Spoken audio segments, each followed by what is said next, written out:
오늘 우리에게 주신 하나님의 말씀은 구약성경 창세기 1장 1절에서 4절까지 말씀입니다.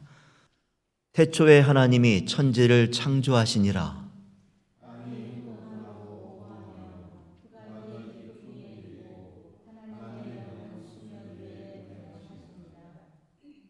하나님이 이르시되 빛이 있으라 하시니 빛이 있었고,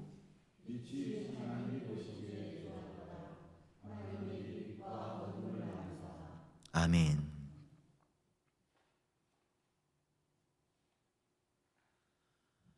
여러분, 혹시 자녀들이 아주 어렸을 때를 기억하십니까? 엄마 아빠를 절절 따라다니면서 뭔가 궁금해하고 참견하던 때, 그런 때가 다 있지 않으셨습니까? 제 아이들도 이제는 말이 없어졌습니다만, 요즘은 문을 닫고 들어가면은 말할 기회를 저는 찾지 못하겠습니다만, 그 아이들이 어렸을 때 참 많은 말들을 시끄럽게 쏟아냈던 그런 시절이 있었던 것 같습니다. 정말이지 눈만 뜨면은요, 입을 열기 시작하는데 끊이질 않는 거예요. 그리고 자기의 궁금증을 질문을 통해 쏟아냅니다. 아빠, 이건 뭐야? 저건 뭐야? 길을 가다 꽃을 보면 아빠, 저건 무슨 꽃이야? 저건 무슨 색이야? 또 TV를 보다가도 아빠, 저 아저씨는 왜 저렇게 생겼어? 밥을 먹다가도요, 아빠, 이거는 왜 먹어야 돼? 그럴 때가 되면 아빠는 지치죠. 제가 버럭 소리를 지릅니다. 제발 조용히 해. 그러면 또 묻죠. 왜 조용히 해야 되는데? 그때는요, 아이들의 입에 이 지푸라도 달았으면 좋겠다, 집업을 했으면 좋겠다 하는 생각이 들 정도로 참 시끄럽고 귀찮았다라는 생각이 듭니다. 하지만 요즘은 그 모습이 참 그리워요. 요즘은 그렇지 않거든요. 우리가 어떤 무엇인가에 대해 알고 싶어하고 이해하고 또 깊이 들어가 보려는 마음을 호기심이라고 합니다. 호기심. 그리고 이 호기심은요, 우리가 하나님을 닮은 성품 중에 하나이기도 합니다. 인류는 이 호기심으로 인하여 불을 발견했습니다. 바퀴를 만들고요, 하늘을 나는 비행기를 만들었고, 요즘은 우주를 향해 날아갈 계획을 세우고 있어요. 그런데 이 호기심은 또한 죄를 만들어내기도 했습니다. 에덴 동산에서 아담과 하와가 하나님이 금하신 열매를 향한 잘못된 호기심을 품게 되었고, 결국 인류 최초의 죄가 생기게 되죠. 그리고 지금도 우리 가운데 남아있는 그 잘못된 호기심들은 개인의 삶을 무너뜨리고 관계를 무너뜨리며 결국 세상까지 혼란에 빠뜨리는 그런 아픔을 만들어 가고 있기도 합니다. 그렇기 때문에 우리는 하나님께서 허락하신 우리 성품 가운데 주어진 이 호기심을 선하게 사용할 수 있어야 합니다. 무엇보다 이 호기심은요, 우리가 믿고 있는 하나님이 어떠한 분이신지, 그리고 그 하나님 앞에 우리는 어떤 존재인지를 알아가려고 하는 영적 호기심으로 나아가야 합니다. 우리가 오늘 예배 시간 가운데 삼위일체 주일을 맞이하여 사도신경이 아니라 니케아 신경으로 우리의 신앙을 고백했어요. 참 이상하다라고 생각하시는 분도 많으실 거예요. 혹시 이단 아닌가라는 염려가 드셨던 그런 분들도 계실 겁니다. 하지만 이 니케아 신경은요, 교회 역사 가운데 이 삼위일체 하나님을 가장 완벽하게 정립한 놀라운 신앙 고백문 중에 하나입니다.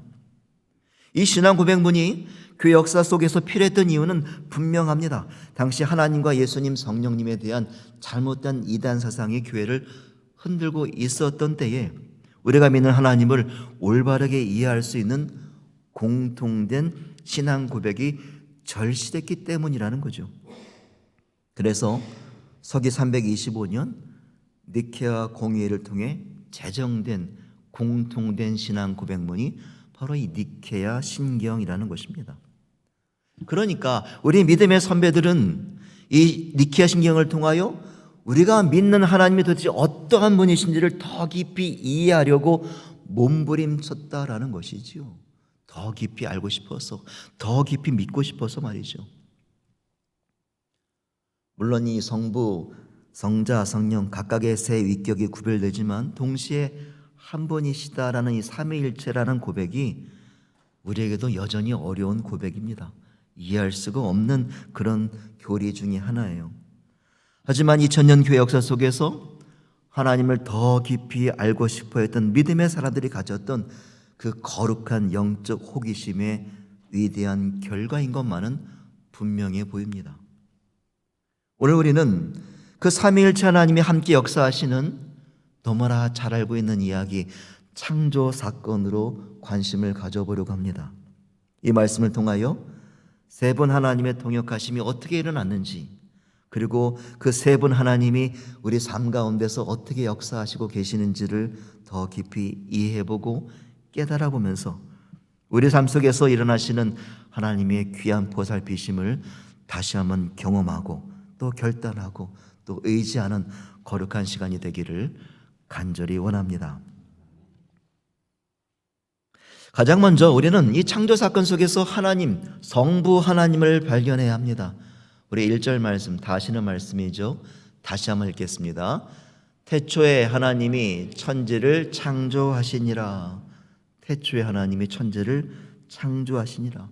이 말씀은 너무나 익숙한 말씀이죠. 교회를 다니는 분들이라면 수도 없이 들었고, 아무리 성경을 모르는 분들이라도 한 번쯤은 입을 열어서 소리를 내서 읽었던 말씀 중에 하나가 바로 이 말씀이에요. 태초에 하나님이 천지를 창조하시니라. 그런데 여러분, 우리는 이 말씀 앞에 얼마나 진지합니까? 이 말씀을 얼마나 진지하게 받아들이고 있습니까? 어떤 분들은 이 말씀이 마치 동화책에 가장 먼저 써있는 옛날 옛적에 누가 살았더라라고 이해하시는 분들도 계실 것이고, 또 어떤 분들은 그저 예전에 읽었던 이 책의 한 문장처럼 스쳐 지나가는 그런 느낌을 갖는 분들도 계실 거예요. 하지만 이 말씀은요, 이 성경, 우리가 믿고 있는 성경의 가장 첫 번째 기록된, 그리고 그냥 성경을 시작한다는 의미를 넘어선 우리가 믿는 하나님이 어떤 분이신지를 말해주는 가장 정확하고 가장 압축적으로, 그리고 가장 장엄하게 선언되는 말씀이 바로 이 말씀이에요. 태초에 하나님이 천지를 창조하시니라. 무엇보다 이 말씀 가운데 태초에라는 단어를 집중해 보세요. 이 말은 어떤 시점의 시작을 의미하지 않습니다. 우리가 살아가는 시간과 공간, 우주와 이 땅, 이 모든 존재의 근원을 말하는 거예요. 그 출발점에 누가 계셨느냐? 하나님이 계셨다라는 말씀이죠. 여러분 한번 생각해 보세요. 아무것도 없는 상태입니다. 빛도 없고 하늘도 없고 땅도 없고 바다도 없고 심지어 시간조차 없어요. 그런데 그 아무것도 없음 속에 하나님이 계신 거예요. 그리고 하나님이 입을 열어 말씀하시는 것입니다. 빛이 있으라. 그랬더니 빛이 생겨난 것이죠. 이게 창조입니다. 여러분, 창조는요, 단순히 기계적으로 버튼을 하나 눌러서 만들어내는 것이 아니라 더 근원적으로 보면 창조는 하나님이 도대체 어떤 분이신지를 말씀해주는 놀라운 역사예요. 하나님이 얼마나 위대하신지, 얼마나 전능하신지, 얼마나 지혜로우신지, 그리고 그분의 손길이 닿지 않은 것이 이 땅에 단 하나도 없다는 것이 선포되는 말씀, 그것이 창조이고 그 거룩한 의미의 출발이 바로 이 태초에라는 단어에 담겨 있다는 거예요. 우리는 최근에 밤하늘의 별을 볼 수 있는 기회가 참 많지 않습니다. 하지만 예전에요, 혹은 어느 시골에 여행 가셨을 때 그 밤하늘을 바라봤을 때 그 쏟아질 듯한 수많은 별들을 보셨던 그런 기억이 있으실 거예요. 그때 여러분들은 어떤 생각과 어떤 감정을 가지셨습니까? 야, 참 아름답다 감탄하셨습니까? 혹은 떨어지는 유성을 보면서 소원을 비셨습니까? 시편 8편에 보면은요, 다윗은 우리가 보고 있는 똑같은 밤하늘의 별을 보며 가슴이 터질 듯한 고백을 남겨요. 주의 손가락으로 만드신 주의 하늘과 주께서 베풀어 두신 달과 별들을 내가 보오니 사람이 무엇이기에 주께서 그를 생각하시며 인자가 무엇이기에 주께서 그를 돌보시나이까. 다윗은 지난날 목동 시절에 유대 광야에서 외롭게 양떼를 지키고 있었던 그때 보았던 밤하늘에 떠있는 무수한 별들을 바라보았던 거죠. 그리고 갑자기 밀려오는 감정을 주체할 수 없었던 것입니다. 그리고 그 거대한 웅장한 우주 한복판에서 너무나 작고 보잘것없는 자기 자신을 찾아오셨던 하나님의 놀라운 창조 역사를 온몸으로 고백하고 있는 말씀이에요. 하나님, 내가 과연 무엇이길래 이렇게까지 하나님 만드신 이 아름다운 창조물들을 보여주시는 것입니까? 오늘 보면 창세기 1장에서는 하나님의 창조 과정을 계속 가만히 따라가다 보면 유난히 반복되는 구절을 만나게 돼요. 하나님은 엿새 동안 창조를 하시면서 하나하나 세상을 창조하시면서 매 순간마다 걸음을 멈추시고 감탄을 하세요. 빛을 만드시고 하늘과 바다를 가르시고 땅 위에 다채로운 식물들을 만들어내시고 또 해와 달과 별들을 달아놓으실 때마다 어김없이 거룩한 감탄사를 고백하십니다. 보시기에 좋았더라. 보시기에 좋았더라. 저와 여러분이 살아가고 있는 이 세상은, 이 땅은, 이 모든 만물은 바로 하나님께서 그렇게 보시기에 좋았노라고 감탄하셨던 하나님의 아름다운 창조 세계라는 거예요. 저는 오늘 여러분들에게 이 한 주간을 살아가시면서 우리의 삶에 찾아오신 하나님을 수없이 경험하고 수없이 고백하시기를 요청드립니다. 아침에 눈을 뜨면 창문을 여시면서 고백하시는 거예요. 하나님, 오늘도 하나님 만드신 이 세상 속에서 이 하루를 시작합니다. 식사하실 때도 하나님께서 주신 이 음식이 내 몸에 들어와 에너지가 되고 힘이 되어 갑니다. 또 길을 걸을 때도 풀냄새와 새소리와 아름다운 꽃들을 보시면서 고백하시는 거예요. 하나님, 이 모든 것들이 다 하나님이 보시기에 좋다고 말씀하셨던, 그래서 우리에게 베푸셨던 참 아름다운 것들입니다. 이런 고백들 가운데 우리와 함께 계시는 하나님을 더 깊이 발견하고 깨닫게 될 줄로 믿습니다.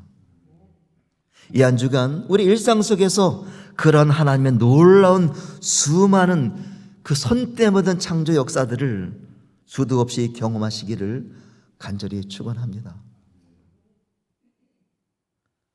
또 하나, 하나님의 창조 역사 속에서 발견할 수 있는 분은 바로 성자 하나님이세요. 우리 2절과 3절 말씀을 다시 한번 읽겠습니다. 땅이 혼돈하고 공허하며 흑암이 깊음 위에 있고 하나님이 이르시되 빛이 있으라 하시니 빛이 있었고. 이 짧은 2절 말씀에는 하나님이 온 우주를 지으셨을 때 사용하셨던 아주 위대한 창조 방법, 하나님의 창조 도구가 소개되어 있어요. 빛을 만드시고 하늘과 바다의 땅을 가르시며 식물들을 피워내실 때 하나님이 사용하신 방법, 그 도구가 무엇이었습니까? 3절에 보니까 하나님이 이르시되라고 말하고 있어요.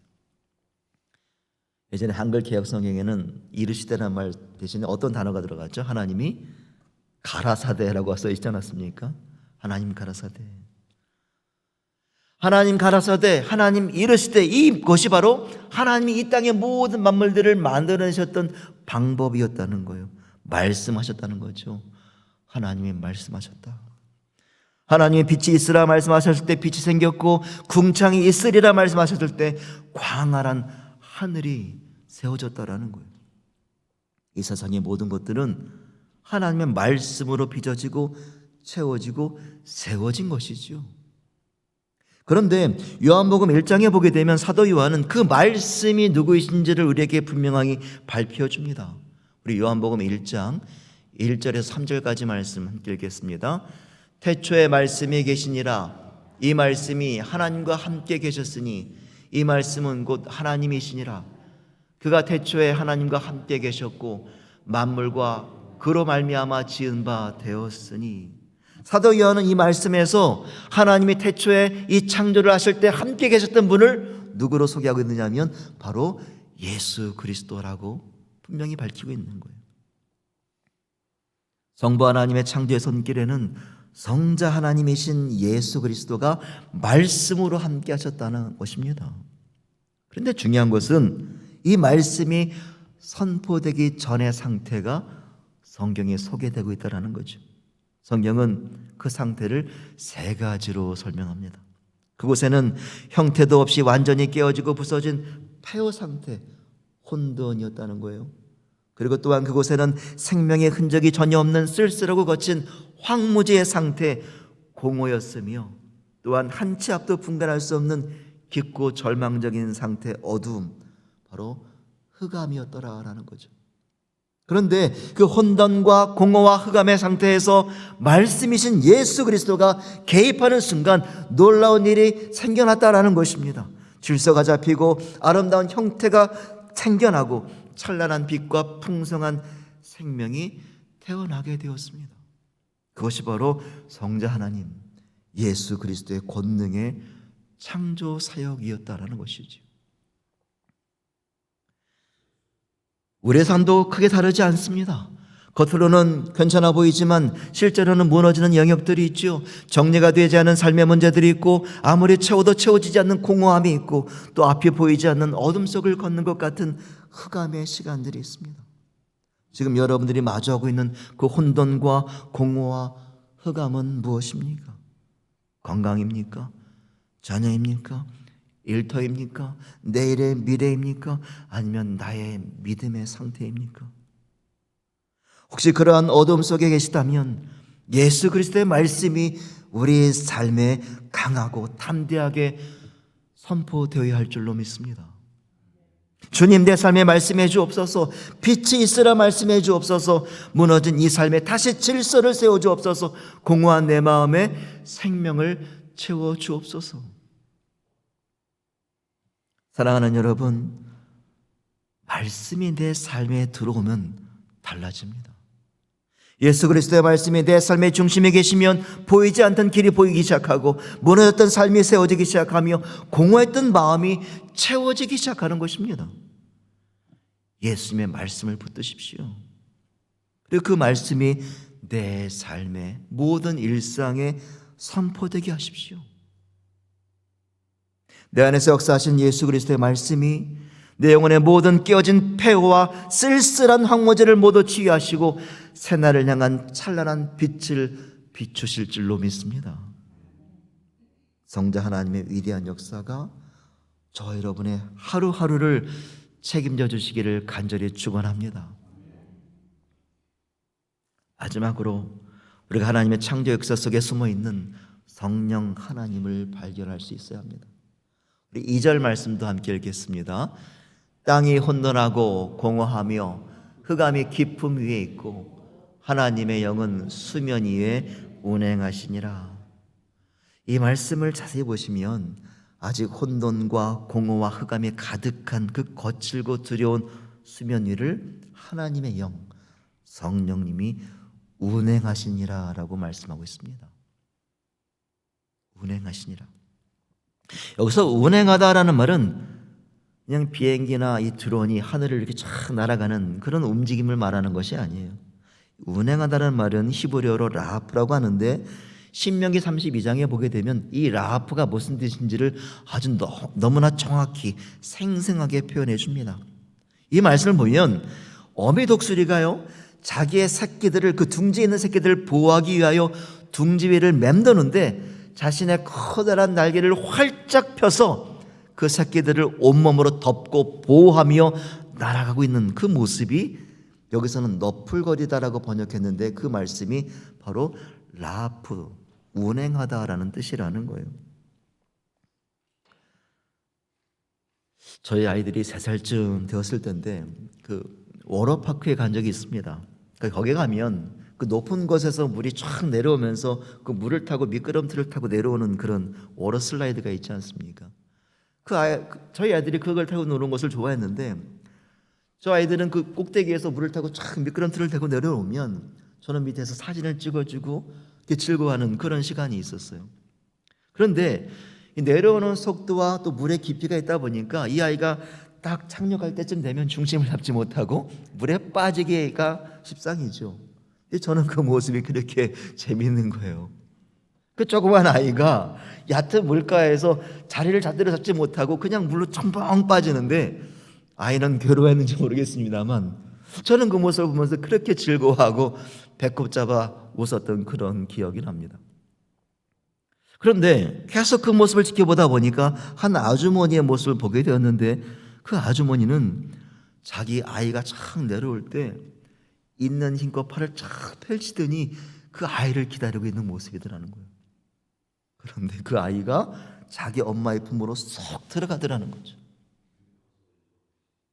엄마는 그 아이를 품에 안기어야 큰 있는 힘껏 팔을 벌리고 그 아이를 기다리고 있고, 그 아이는 그 품으로 쏙 들어가는데 그 모습이 그렇게 생생하게 잊혀지지가 않습니다. 그래서 저희 아이들한테 되게 미안하더라고요.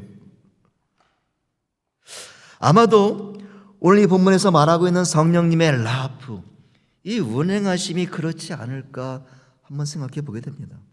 성부 하나님의 창조를 준비하실 때 아무것도 없이 다 깨어져 버린 그 혼돈의 바다, 칠흑 같은 어둠의 수면 위에서 성령님이 그냥 구경만 하신 것이 아니라 거룩하고 커다란 날개를 있는 힘껏 활짝 펴셔서 안으시면서 생명의 호흡을 불어넣고 계셨던 모습, 그것이 라프, 운행하다이지 않을까요? 여러분, 이 말씀이 우리에게 왜 위로가 되는지 아십니까? 오늘을 살아가는 우리 인생에도 거친 폭풍과 있습니다. 끊이지 않는 절망의 파도가 밀려옵니다. 앞이 보이지 않는 혼돈과 공허와 흑암의 상황들을 마주합니다. 사방이 꽉 막혀서 나 혼자만 남겨진 폐허 속에 갇혀 있는 것 같이 느껴질 때, 우리의 그 절망의 바다 위에, 혼돈의 바다 위에 성령 하나님의 거룩하고 강력한 날개가 활짝 펼쳐져 있다라는 거죠. 바로 그때 우리의 믿음의 눈을 열어서 성령님의 일하심을 믿고 그 날개 안에 들어갈 때 우리의 고통 속에서 있는 삶이 회복되고, 아픔 속에 있는 가정이 위로가 되고, 상처 입은 영혼이 강건해지는 은혜를 누리게 되는 것입니다.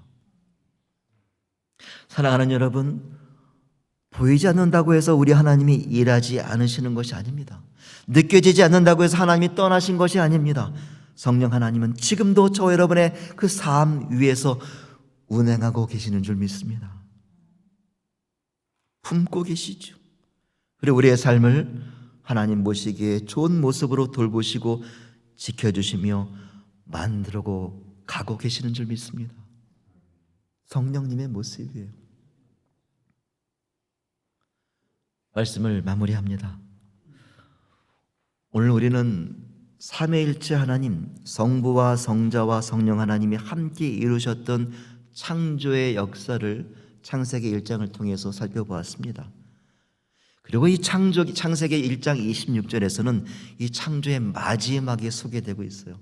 오늘 읽지는 않았습니다만 우리 26절과 31절 두 절 말씀만 함께 읽겠습니다. 하나님이 이르시되 우리의 형상을 따라 우리의 모양대로 우리가 사람을 만들고 하나님이 지으신 그 모든 것을 보시니 보시기에 심히 좋았더라. 이 말씀에서 하나님은 우리를 우리의 형상대로 지으셨다고 말씀해요. 우리의 형상대로. 삼위 하나님이 함께 이루신 가장 거룩한 동역의 결과가 바로 저와 여러분들이라는 거예요. 그래서 하나님은 우리에게만큼은 다른 고백을 남기십니다. 보시기에 좋았더라가 아니라 보시기에 심히 좋았더라. 보시기에 심히 좋았더라. 사랑하는 여러분, 우리의 정체성이 하나님 보시기에 심히 좋았더라 라는 정체성으로 바뀌다면, 그렇게 존귀하다면 우리의 삶은 분명합니다. 우리는 그저 하루하루를 마지못해 버텨내는 존재가 아니라 하나님이 지으신 이 아름다운 창조 속에서 그분을 경험하고 그분을 알아가고 그분을 찬양하며 그분을 예배하며 살아가는 존재가 되어야 한다는 거예요. 그러기 위해서 가장 먼저 우리의 입술이 고백으로 바뀌어야 합니다. 우리를 보시면서 참 좋다라고 말씀하셨던 하나님의 음성에 우리도 마음을 열어서 화답해야 합니다. 제가 화면에 짧은 고백문을 적어보았습니다. 이 짧은 고백문을 적어보았는데 이 고백문이 우리 삶에서 매일매일 우리 입술을 통하여 하나님을 향하여 선포되고 드려졌으면 좋겠어요. 이 시간 마지막에 이 고백문을 함께 읽었으면 좋겠는데요, 제가 앞에 부분을 읽으면 여러분들은 참 좋습니다라고 읽으시는 거예요. 아시겠습니까? 어렵지 않으시죠? 한번 해보겠습니다. 하나님이 만드신 이 세상이 그게 아니죠. 참 좋습니다. 너무나 좋습니다. 다시 한번 해보겠습니다. 하나님이 만드신 이 세상이 맞습니다. 매일 아침 해가 뜨고 저녁에 지는 것이 바람이 불고 비가 내리는 날씨도 꽃이 피고 새싹이 돋아나는 것이 내 옆에 있는 소중한 사람들이 때로는 힘들고 지쳐서 다 이해할 수 없어도 하나님이 나와 함께 계시는 내 인생 진짜 참 좋습니다. 그렇게 고백하십니까? 이 놀라운 고백으로 하나님을 더 깊이 알아가시고 베풀어 주신 은혜 안에서 날마다 승리하며 살아가시는 우리 모두가 되시기를 간절히 축원합니다.